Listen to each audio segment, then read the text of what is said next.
Joe Beermaster. I have a Comfort Zone ceramic mini heater here. I'm going to do a quick review on it. I'm very happy with it. It's got two settings on it. First of all, we have a thermostat here, minimum all the way up to hot. It also has fan speed off, fan low and high. This goes as high as 1500 watts. This is model number CZ44WN, and I know they come in different colors. I don't know if you noticed when I knock it over or tilt it over, it shuts off. It's got a safety switch on it on the bottom right here. So that's a great thing to have. And this heater's we've had it for about 2 years, and it really works good in our office.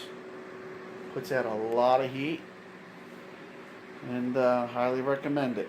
For about $25, anywhere from $30 to $15, I've seen them.